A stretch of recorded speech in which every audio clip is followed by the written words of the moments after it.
Boa tarde. O conteúdo que eu vou apresentar tem um pouco de história e um pouco de liturgia. Não sou mestre ou doutor nem em história, nem em liturgia. Portanto, não esperem muito.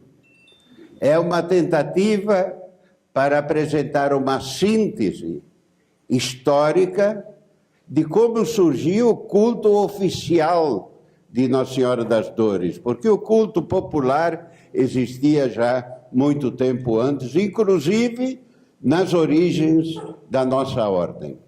Vamos seguir os slides. Primeiro slide que vocês veem apresenta a imagem mais bonita, no meu entender, de Nossa Senhora das Dores. A primeira imagem da igreja do Rio Comprido, que eu não sei que fim teve.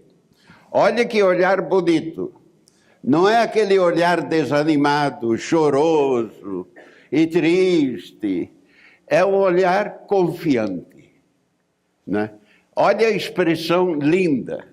Eu acho muito feio aquela Nossa Senhora das Dores, que só olhar dá vontade de chorar.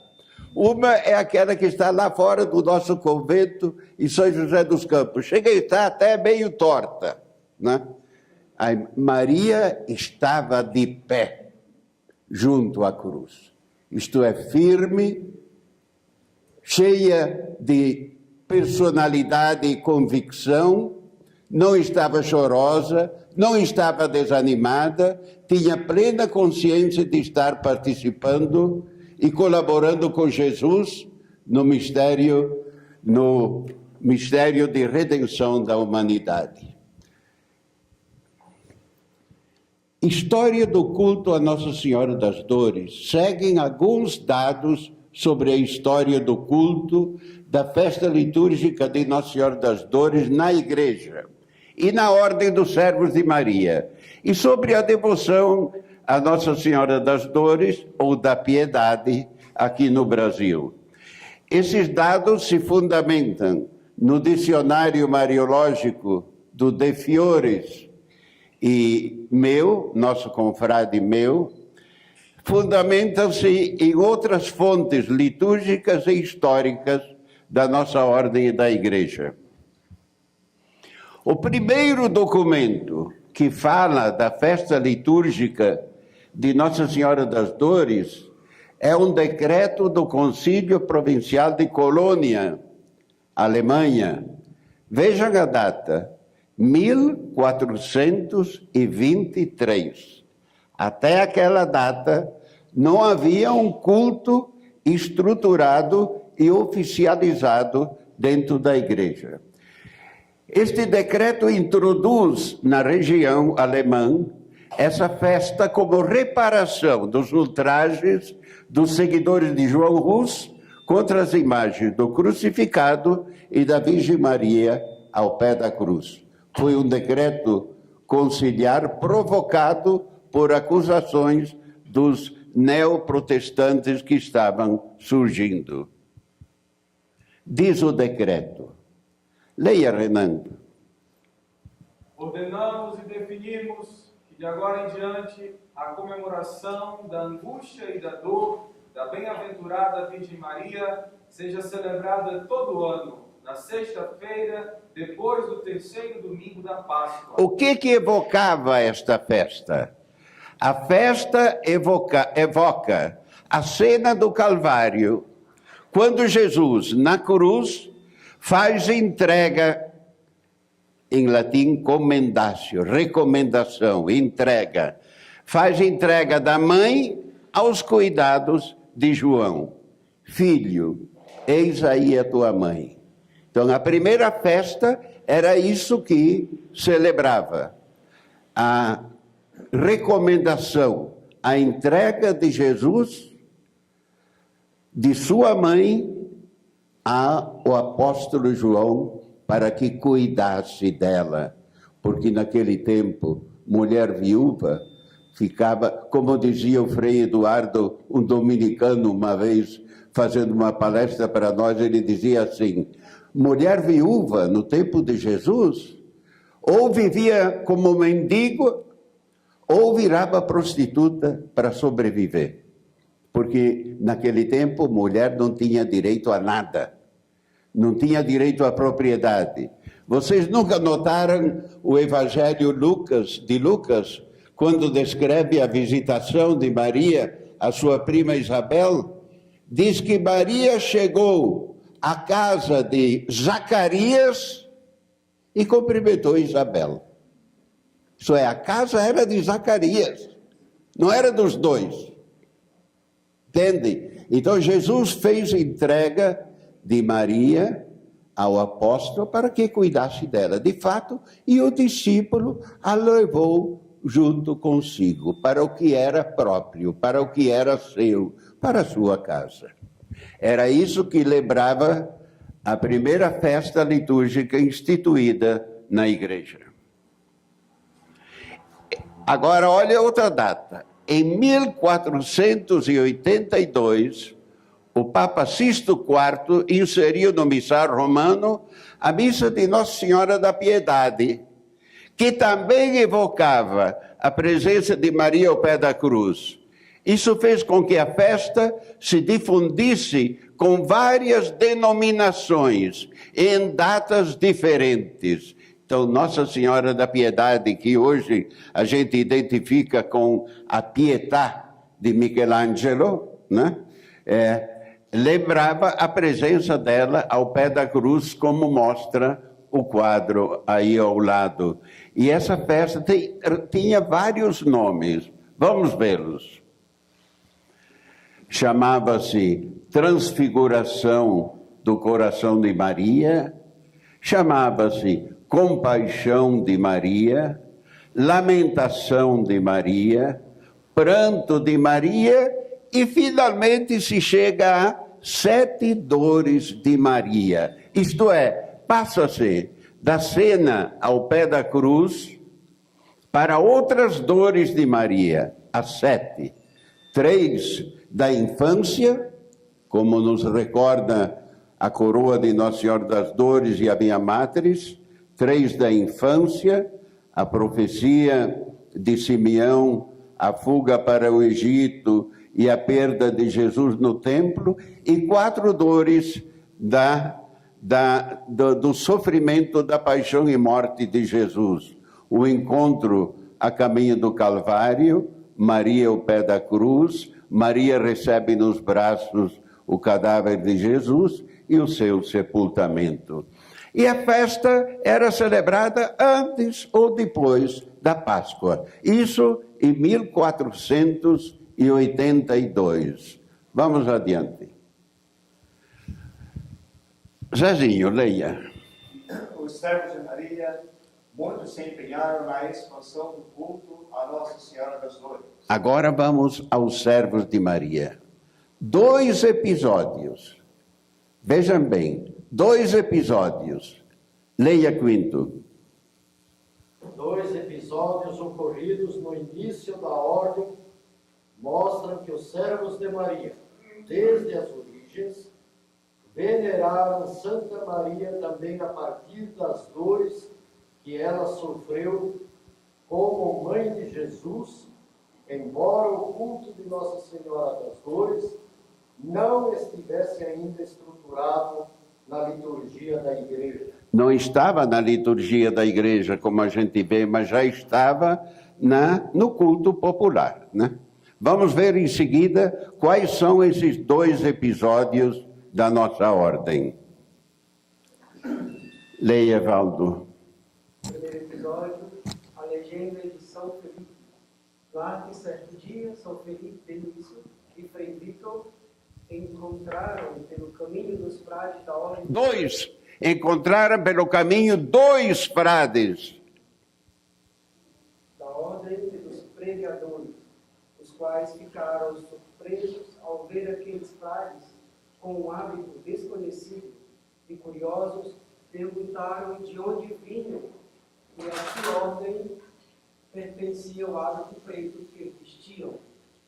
São Felipe, a legenda dele conta isso. A palavra legenda, a gente tem que entender o sentido dela. não significa lenda. Legenda é uma palavra latina, um adjetivo que era sempre acompanhado por vida. Vita, legenda, ou então história. História, legenda, ou então biografia. Biografia, legenda. Legenda quer dizer que deve ser lido. É a narração da vida de um santo. Legenda é uma narrativa da vida dos santos. Podem conferir no dicionário brasileiro Barroso ou Aurélio, que ele define isso claramente. Então, São Filipe, e é Filipe, porque insistem em escrever Felipe. Felipe é espanhol. A palavra portuguesa é Filipe, com I. Vem de Filipos, latim, ou Filipos, que ama cavalos, quer dizer que ama cavalos, grego. São Filipe e o Frei Vítor iam para Siena, de Florença. Pelo caminho, encontraram 2 frades dominicanos. Os dominicanos usavam hábito branco. Os conterrâneos, que eram os franciscanos, usavam marrom. Eles viram esses 2 frades de hábito preto, e disseram, mas de onde vêm esses urubuzinhos aí, vestidos de preto? E perguntaram, de onde vocês vêm? Que hábito é esse? Vamos ver a resposta de São Filipe. Leia, irmã. Filipe respondeu-lhes: chamam-nos servos da Virgem Gloriosa, de cuja viuvez trazemos o ar. Chamam-nos ou somos servos. A frase em latim é servi vocamur virginis gloriose. Somos chamados servos da Virgem Gloriosa, de cuja viuvez trazemos o hábito. O que significa isso? O hábito da viuvez, de que fala São Filipe, é entendido pela tradição como sinal da dor que Maria sofreu na paixão do Filho. É entendido também como sinal de luto, daí a cor preta. É entendido também como memória da solidão em que ela se encontrou depois da morte e sepultamento do Filho. Daí vem a soledade de Maria. Então, o nosso hábito preto tem esse significado. Recorda a solidão de Maria, recorda o luto que nós guardamos em homenagem a ela e em homenagem principalmente às dores que ela padeceu na paixão do Filho. Esse é o primeiro episódio da nossa ordem, que faz referência a Nossa Senhora das Dores. Vamos ao segundo episódio. Wilson Bendo, leia. O documento mais antigo da história da ordem, a legenda e o origem, relata: a Virgem Maria revelou a São Pedro Mártir que os 7 fundadores ela os reservara para seu particular serviço e que lhe obtivera do Filho a graça de iniciar uma ordem dedicada ao seu nome. E revelou-lhe ainda, passa. Também que o hábito que usavam deveria usá-lo sempre como sinal das humilhações e da dor que ela havia suportado na paixão do Filho. Trata-se da legenda de origem, o documento mais antigo de história da ordem. Nós sabemos que a ordem foi aprovada no 1304 e a legenda foi escrita no 1317 por um prior geral chamado Frei Pedro de Todi, que ficou no cargo quase por 40 anos. Né? Era odiado pelos florentinos, porque Pedro de Todi expandiu a ordem para o norte, para a região vêneta. Então era odiado pelos florentinos que pediram e conseguiram até um decreto de excomunhão contra ele. Mas o decreto não foi posto em prática. Então, este livro, a legenda, este documento, a legenda sobre a origem da ordem, que quer dizer livro que deve ser lido sobre as origens da ordem, foi escrito por esse prior geral, que entrevistou o último dos formadores, Santo Aleixo, que morreu no 1310. Portanto, ele traz informações verídicas, testemunhadas por um dos fundadores.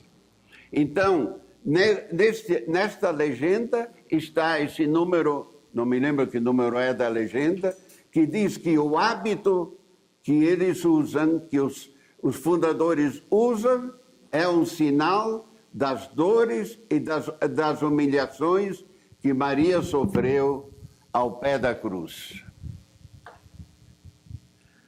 Aqui é uma imagem que mostra a Virgem Santa que entrega os 7. Você vê que ela faz a entrega de um pano preto, entrega o hábito da ordem, sinal da dor que ela suportou na paixão do Filho. Mas volte àquela anterior. Lá estão os nossos frades vestidos com o hábito, que o nosso hábito compõe-se de 4 peças, né? A túnica, a chamada escapulário, o capuz e o cinto com a coroa de Nossa Senhora das Dores. A coroa entrou mais tarde no conjunto do hábito da ordem, quando Nossa Senhora foi declarada padroeira principal da ordem em 1682. Então esse é o nosso hábito. Então esses 2 episódios das nossas origens, né? O encontro de São Filipe com os 2 dominicanos, o encontro de São Filipe com os 2 dominicanos, e esse trecho da legenda de origem mostram que desde o começo a ordem teve uma predileção por Nossa Senhora das Dores. Avante, passa. Quem que lê ali? Leia alguém. Apesar desses 2 textos, nos seus primeiros séculos de história, os servos de Maria veneraram a Virgem Gloriosa no seu mistério global, em perfeita sintonia com o sentido universal da Igreja da época. Ela brilhava aos olhos dos seus servos como a Mãe de Jesus, intacta na sua virgindade. Apesar desses 2 textos, a veneração dos frades para com Nossa Senhora abrangia todo o seu mistério. Vejam o que diz em seguida. Elevada sim à glória celeste, né? Mas sempre presente com sua solícita misericórdia. Olhem o quadro expressivo da misericórdia que foi descoberto nos últimos tempos, né? Maria com o manto aberto, acolhendo sob o seu manto os frades da ordem. Ela, com sua solícita misericórdia, sempre presente às necessidades de seus filhos peregrinos neste mundo. Portanto, era esta imagem que os primeiros servos de Maria veneravam. Ela, na sua totalidade, embora enfatizassem principalmente a sua misericórdia. O Frei Clodovis, hoje de manhã, leu um trecho que é significativo disso. Temendo suas imperfeições, dedicaram-se a ela para que, como advogada, interviesse junto ao Filho, e o qual lhes obtivesse do Pai a fecundidade de méritos, a misericórdia. Isso no começo. Agora as constituições nossas, atuais, o que dizem? Leia alguém. As primeiras... Não, essas antigas, as primeiras constituições, vejam bem, foram escritas pouco antes da morte de São Filipe. São Filipe morreu em 1285.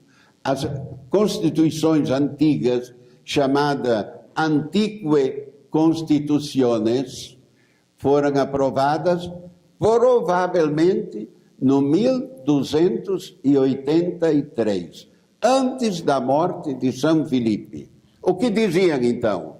As primeiras constituições da ordem, do tempo de São Filipe, reservam todo o primeiro capítulo aos atos de devoção em honra da bem-aventurada Virgem Maria.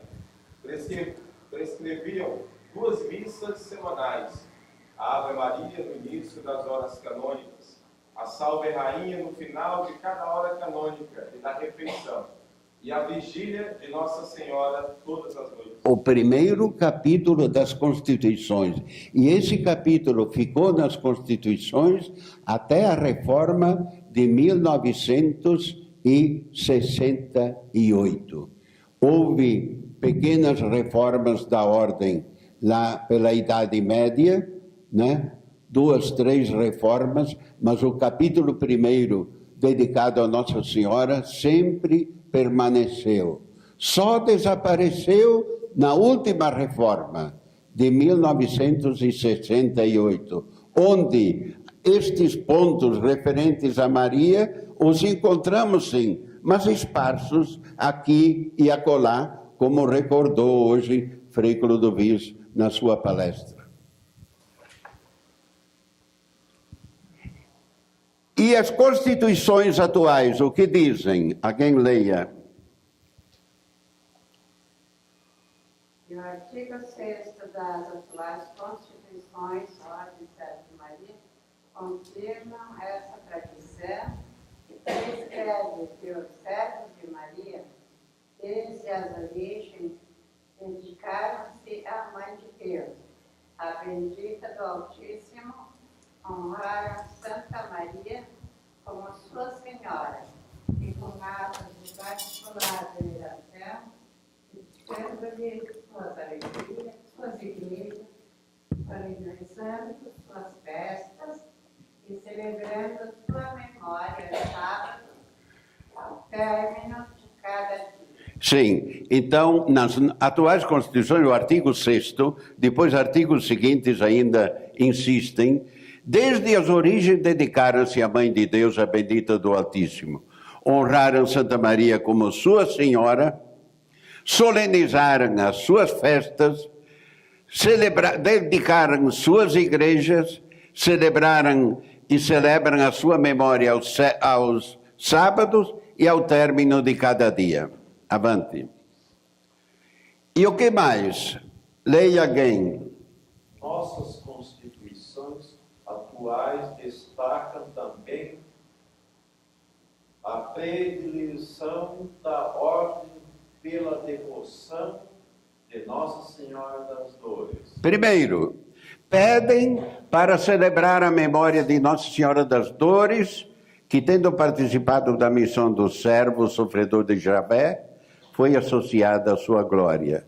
Segundo, artigo 27A. Artigo 31D. Pedem que o frade tenha em grande estima a tradição de rezar diariamente a coroa de Nossa Senhora das Dores. Terceiro, afirmam que a figura de Maria ao pé da cruz é a nossa imagem guia. O Filho do Homem continua crucificado nos seus irmãos. E nós, servos de sua mãe, queremos estar ao seu lado, ao lado dela, aos pés das infinitas cruzes da humanidade. Então, embora não haja no texto atual um capítulo reservado à devoção mariana, o conteúdo permanece esparso aqui e acolá nas constituições. Veja as festas marianas mais celebradas nos primeiros tempos da ordem.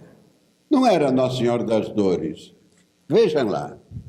As festas marianas mais celebradas nos primeiros séculos da história da ordem eram a Purificação, dia 12 de fevereiro, a Anunciação, 25 de março, Vejam que a primeira sede da ordem, que hoje é Basílica da Santíssima Anunciada, não é Basílica, historicamente não se deveria dizer Basílica da Anunciação de Nossa Senhora, porque o que é celebrado e venerado naquela igreja não é o mistério da Anunciação, é anunciada, é ela, conforme o Clovis descrevia hoje, que o pintor tentou dar-lhe um rosto que reproduzisse o seu sim, não conseguiu, começou a chorar e dormiu.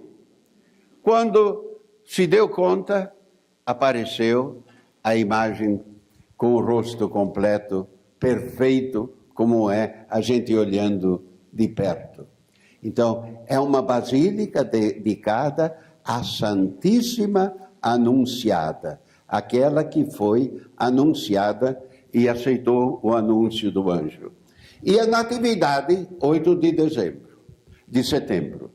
Existem vários documentos. Eu traduzi aqueles 2 livros sobre as fontes de inspiração, as fontes históricas da ordem, e tem vários textos de comunas italianas da Idade Média que, nos dias da festa, dessas festas nos conventos, costumava a comuna repassar uma verba para que a festa fosse organizada. Tem várias passagens, vários textos antigos, do 1300, 1400, por lá, que atestam isso. Eram as principais festas.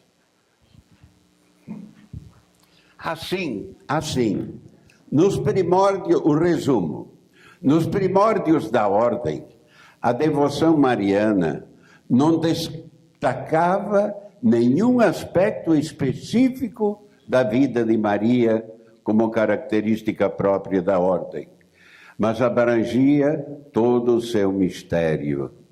Todavia, a partir do século XVII, 1700, as coisas começaram a mudar.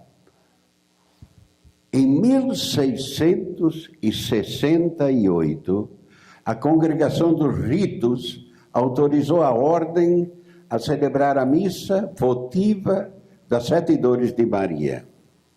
E não só, autorizou também a ordem a editar o formulário da missa para uso interno, em 1668. Olhem lá, em 1670, 2 anos depois, a Congregação dos Ritos estendia a toda sexta-feira não impedida a faculdade de celebrar o ofício das 7 Dores de Nossa Senhora.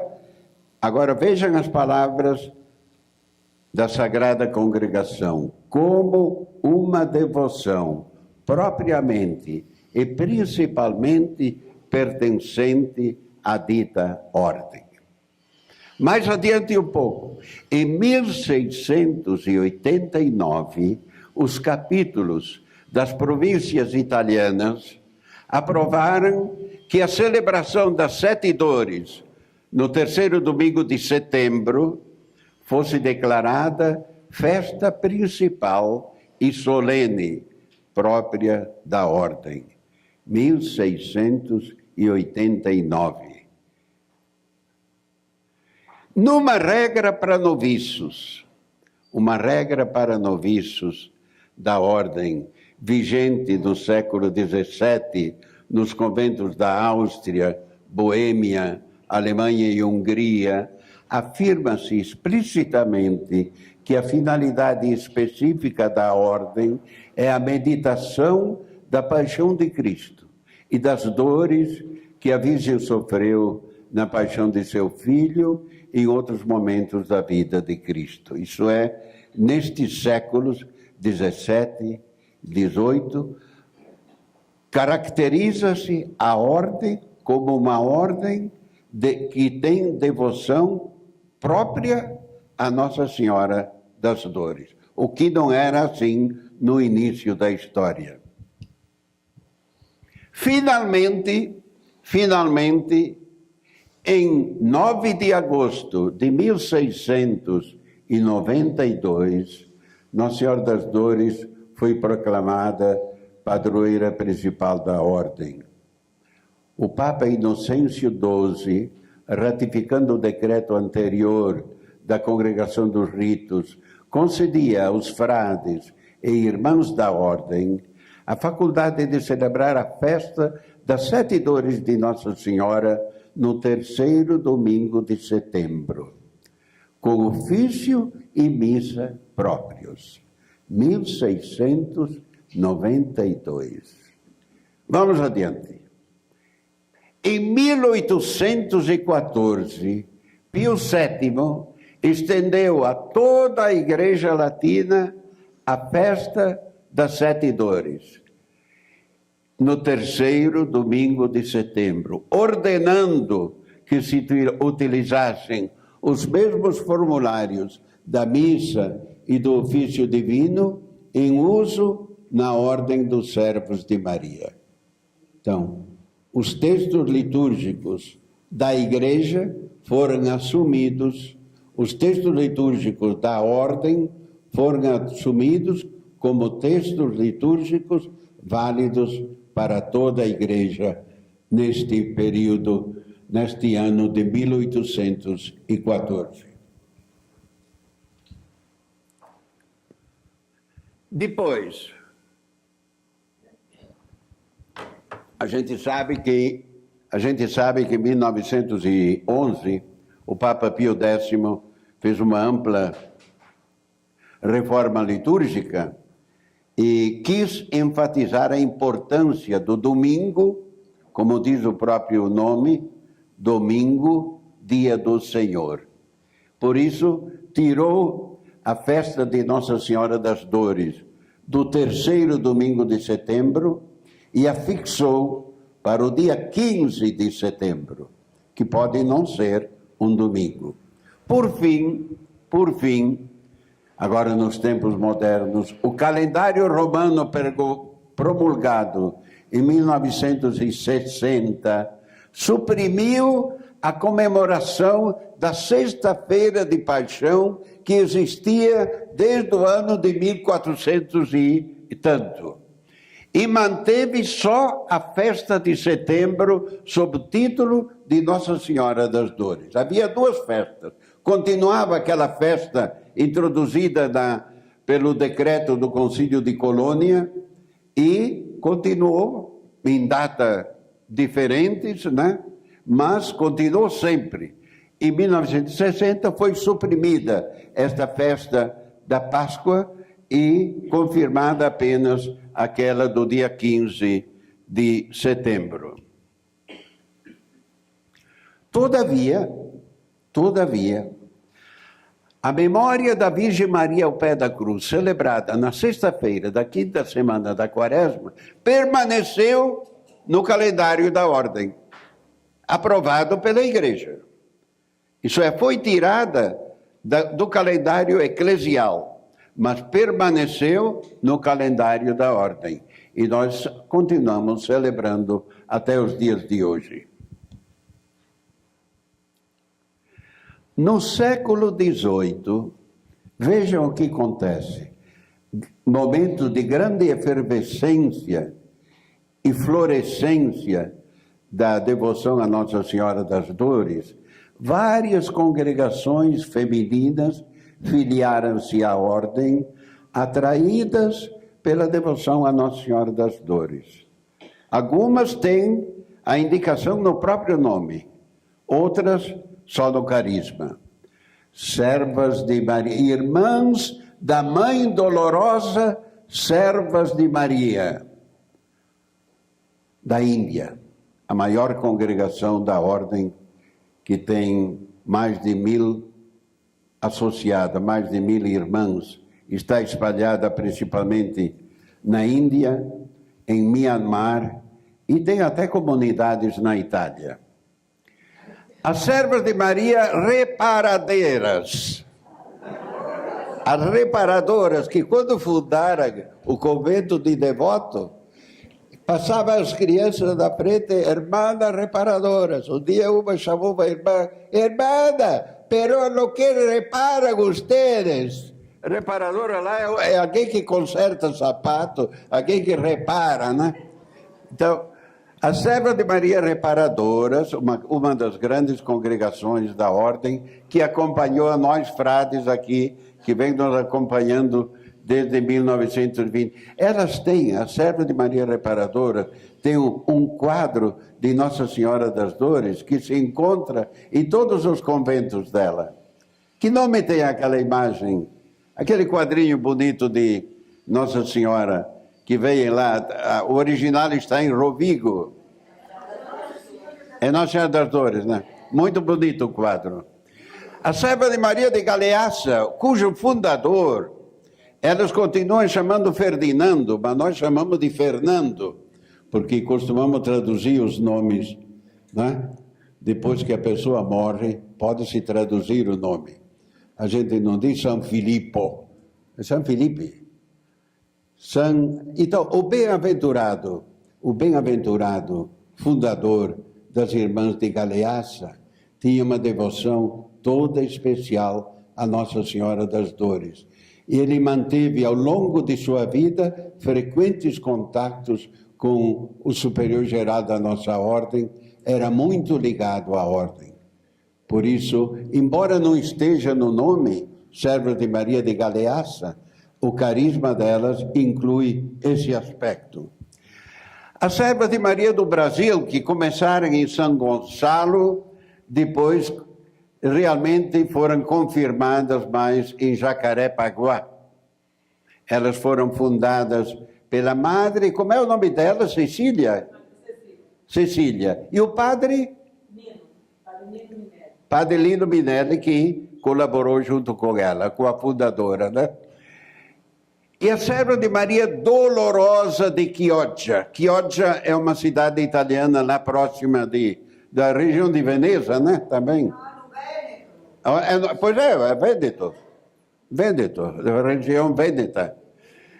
A Serva de Maria Dolorosa de Florença.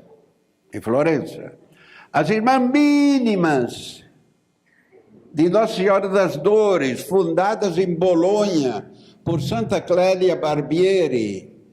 É uma congregação ligada à nossa ordem, mas não mantém muito relacionamento conosco.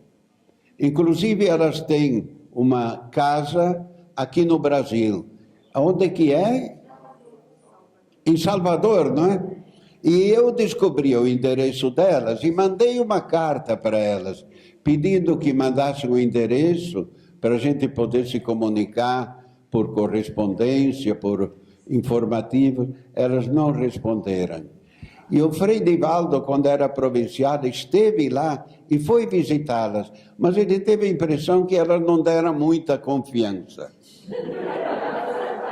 São as Irmãs Mínimas de Nossa Senhora das Dores, fundada por Santa Clélia Barbieri, uma menina que viveu apenas 20 e poucos anos, mas que dedicou a sua vida para a educação de crianças e jovens abandonadas.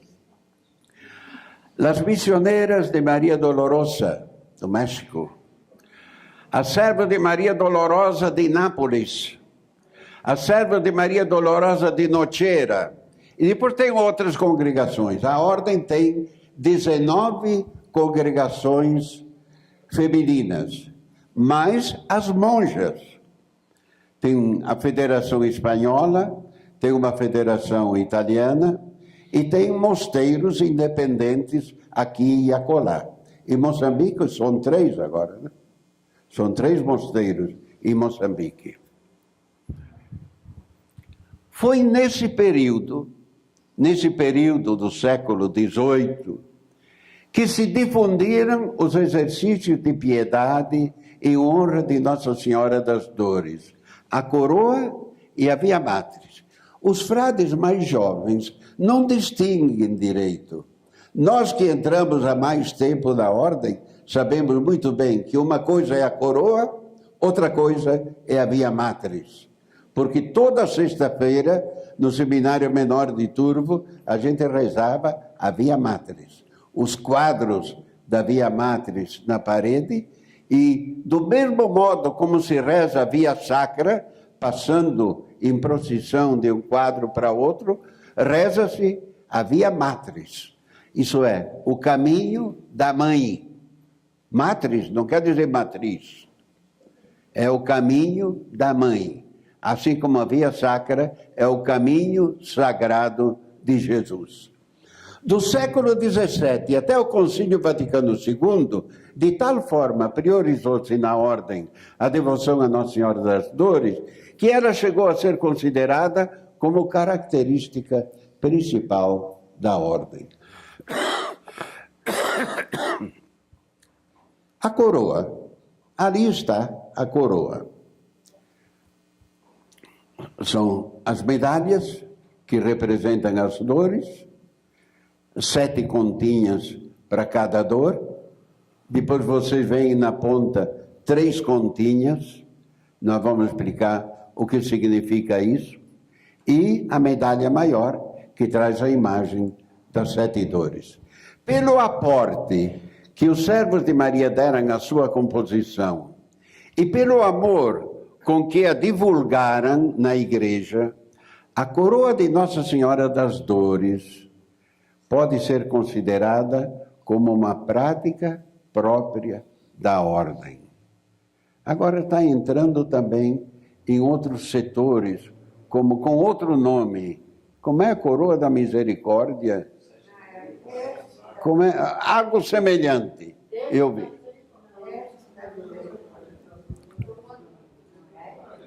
Não se sabe bem sair.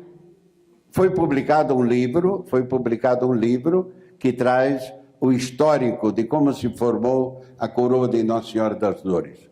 Não se sabe bem como começou. É provável que sua origem coincida com o crescimento do culto a Nossa Senhora das Dores. Isso é, século XVI, XVII. Era um exercício de piedade que expressava uma espiritualidade mariana bastante difundida na ordem, entre o fim do século XVI e o início do século XVII. Destinava-se principalmente aos leigos, das confrarias do hábito, que depois se transformaram em confrarias de Nossa Senhora das Dores, e algumas se transformaram até em ordens seculares. Ordem, como é que chama aquela de ouro preto? Ordem Terceira Servita. Para alimentar a sua devoção. Vocês sabem, tem um texto das constituições dos eremitas de Monte Cenário. Vocês sabem que essas congregações, essas ordens religiosas, não só a nossa, mas também os franciscanos, né, e outros, historicamente tiveram momentos de crise e de divisão. Nós tivemos uma época em que havia a Ordem dos Servos de Maria e a chamada Congregação da Observância dos Servos de Maria. O ramo franciscano se dividiu em 3, 4, né? Frades menores de um lado, frades conventuais do outro, e franciscano regular, de vida regular por outro, e assim por diante, né? E por que eu estou dizendo isso? Nós tivemos os eremitas, a Congregação da Observância, e tivemos também um período em que Monte Cenário estavam eremitas, de vida absolutamente contemplativa. E eles tinham algumas regras bonitas, né? Dizia assim: para dormir não se deve tirar o hábito. Só podem usar lenços de linho, lençóis de linho, se estiver doente.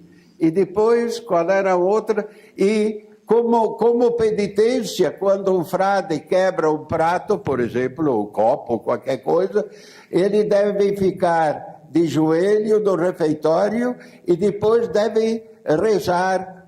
Se souber rezar, se souber ler, deve rezar um salmo. Se não souber ler, tem que rezar a coroa de Nossa Senhora das Dores e assim por diante. Isso é, a coroa de Nossa Senhora das Dores passou a ser também uma forma de penitência para alguns irmãos, frades, irmãos, que não sabiam ler, o que era comum naqueles tempos, né? Não é de se admirar.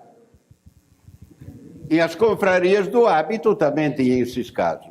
Existem 2 formulários da coroa, hein? Vocês podem olhar aí no livrinho que tem da livro de oração. Existe o formulário tradicional, que vem lá do século XVII, com as seguintes dores. A profecia de Simeão, uma espada traspassará a tua alma. A fuga para o Egito. A fuga para o Egito, veja bem, os judeus foram libertados do Egito, de volta para o seu país, né? E Jesus, quando nasce, é deportado para o Egito. É todo um emaranhado de mensagens que estão no fundo destes eventos. A fuga para o Egito. E veja bem que, para fugir de Nazaré ou de Belém até a delta do Nilo, são mais de 200 quilômetros, né? Devem ter caminhado o pobre José, a pobre Maria com o menino pequeno. É que naquele tempo viajava em caravana, né? Também Maria, depois que recebeu o anúncio do anjo, às pressas foi para Jerusalém. A casa de Zacarias cumprimentou Isabel. 120 quilômetros, 110, 120 quilômetros. Era uma jovem de 15 anos no máximo, né? Iam em caravana, levavam 5 ou 6 dias. Perda de Jesus no templo, encontro com Jesus no caminho do Calvário, Maria ao pé da cruz, Maria recebe nos braços o cadáver de Jesus, o sepultamento de Jesus. Esse é o formulário tradicional. E tem o formulário que foi criado depois do Concílio Vaticano II e que explora a categoria bíblica da rejeição. Jesus que é rejeitado. Vejam lá, Jesus nasce numa gruta. Não havia lugar para a mãe na hospedaria, né? Primeira dor. Segunda dor, Jesus é sinal de contradição. Este menino será um sinal de contradição e uma espada traspassará a tua alma. Jesus é perseguido por Herodes e tem que fugir para o Egito, né? Jesus é desprezado pelos concidadãos. Vai em Nazaré, quem que ele pretende ser? Não é o filho do carpinteiro? Nós não conhecemos seus irmãos e suas irmãs por aí? Quem ele pretende ser? E Jesus não fez nenhum milagre na sua terra porque o povo era incrédulo, né? Desprezado pelos concidadãos. Jesus é preso pelos sumos sacerdotes, abandonado pelos discípulos. Os discípulos correram todos. Sobrou João, porque era amigo lá de não sei quem do tribunal. E Pedro, que criou coragem, depois acabou negando Jesus. Sexta dor, Jesus, o justo, morre na cruz, rejeitado por todos. Ao pé da cruz, só 7 pessoas. A mãe, sua irmã, mulher de Cleofas, Maria Madalena, João Batista e mais ninguém. Morre na cruz. Jesus é perseguido nos seus discípulos. Depois que Jesus morre, mesmo depois de ressuscitado, sabemos das perseguições dos judeus contra Jesus e contra os seus discípulos. Esse é o formulário novo que foi criado depois do Concílio Vaticano II para rezar a coroa. Como se reza a coroa? O outro dia eu estava lá no Turbo e o Frei Dionísio me dizia, o Frei Dionísio tem 84 anos, E ele reza todo dia a coroazinha dele. Ele dizia, hoje em dia estão rezando errado a coroa, dizia ele. O Frei Romeu, o falecido Frei Romeu, ensinou direitinho para nós como se deve rezar. Como se deve rezar a coroa? Primeiro, anunciaciador, profecia de Simeão. Reza-se o Pai Nosso e 7 Ave Marias. Chega, não tem glória ao Pai. Dionísio dizia, não tem glória ao Pai. Claro que se o reza, o glória ao Pai não faz pecado. Né? Mas quero dizer, o formulário tradicional é esse. 7 Ave Marias. No final, depois da 7ª dor, a Salve Rainha. Depois, 3 Ave Marias. Aí você entende o porquê daquelas 3 continhas na ponta da coroa. 3 Ave Marias para quê? Para obter o arrependimento e o perdão dos pecados. E no fim conclui-se com uma jaculatória. Nossa Senhora das Dores, rogai por nós. Antigamente ensinava a gente de dizer, Virgem dolorosíssima, rogai por nós. Mas esses superlativos não soam muito bem. Maria, eu não gosto de Maria Santíssima. Santíssima é só Deus. É Santa Maria. Né? Então, se a gente puder evitar, no meu entender, também é a mesma coisa. Se eu diz Maria Santíssima, não faz pecado nenhum. Nossa Senhora das Dores, rogai por nós. Este é o modelo tradicional, a forma tradicional de rezar a coroa. Vamos à Via Matriz. A Via Matriz é outra coisa. A Via Matriz, na Via Sacra, seguimos os quadros que estão na parede das igrejas. Os quadros que representam a condenação, a flagelação, o caminho percorrido por Jesus, com 3 quedas, o encontro com Verônica, com as mulheres de Jerusalém, até o Calvário, onde foi crucificado, morreu e foi sepultado. Essa é a Via Sacra, o caminho sofrido de Jesus. E a Via Matriz, seguimos os quadros também que normalmente estão nas paredes de nossas igrejas. No nosso convento de São José dos Campos havia. Agora no convento novo, eu não sei onde botaram os quadros, não vi mais. Na Via Matriz seguimos os quadros que representam as dores de Maria. Desde a profecia do justo Simeão até a crucificação, morte e sepultamento. Foi o caminho que ela percorreu ao lado de Jesus, cooperando com ele na obra da redenção humana.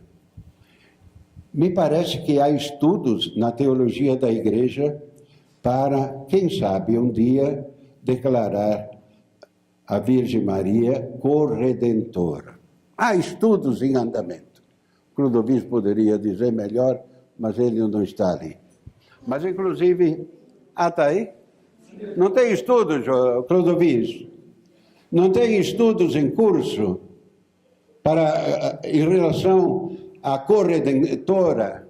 Sim, 2 palavras. O conteúdo já está incluído no Vaticano II, que fala que Maria é invocada pelos fiéis da igreja como auxílio, protetora, mediadora, que corresponde depois à corredentora, o único mediador do mundo. E assim, é um fato de Deus. Agora não é formalizado em dogma, né? Mas o fato está ali. Tem inclusive invocações de Nossa Senhora Corredentora, que tem santuários em Rio de Janeiro, maior que o Rio Grande do Sul de Rio de Janeiro, Curitiba, que é o colégio de Rio de Janeiro. Quer dizer, o fato envolve. Agora, a proclamação do mártir parece que enrijece um pouco esse dado, então cria dificuldades ecumênicas e pode, inclusive, também ambiguidades na piedade popular que vão comparar Maria com Jesus. Né? Então, oportunamente não é o caso. Moços, espera um minutinho que eu vou terminar uma etapa, depois fazemos uma pausa, senão se distrai tudo aqui. Então, essa é a Via Matriz. Passa um pouco. O maior propagador da Via Matriz foi Frei Tiago Maria Keane, de 1901 a 1975, um frade servita norte-americano. Vejam bem, em 1937, ele iniciou em Chicago a celebração da Via Matriz toda sexta-feira, em 1937. A devoção expandiu-se em 45 estados do país, em 20 países do mundo. Ele escreveu o livreto Novena em Honra da Nossa Mãe Dolorosa, que alcançou a tiragem de 6 milhões de exemplares, e 17 edições, e foi traduzido para 22 idiomas, inclusive para o português. Quem traduziu para o português foi o Frei Tiago Mattioli, e eu tenho um original publicado na época. Então, ele foi aquele que instituiu na igreja, que expandiu na igreja, principalmente nos Estados Unidos, esta devoção. Os quadros. A profecia de Simeão, a fuga para o Egito, Jesus no templo discutindo com os doutores, o encontro com Jesus no caminho do Calvário, Maria ao pé da cruz, a Pietà e o sepultamento. São os quadros representativos da Via Matriz.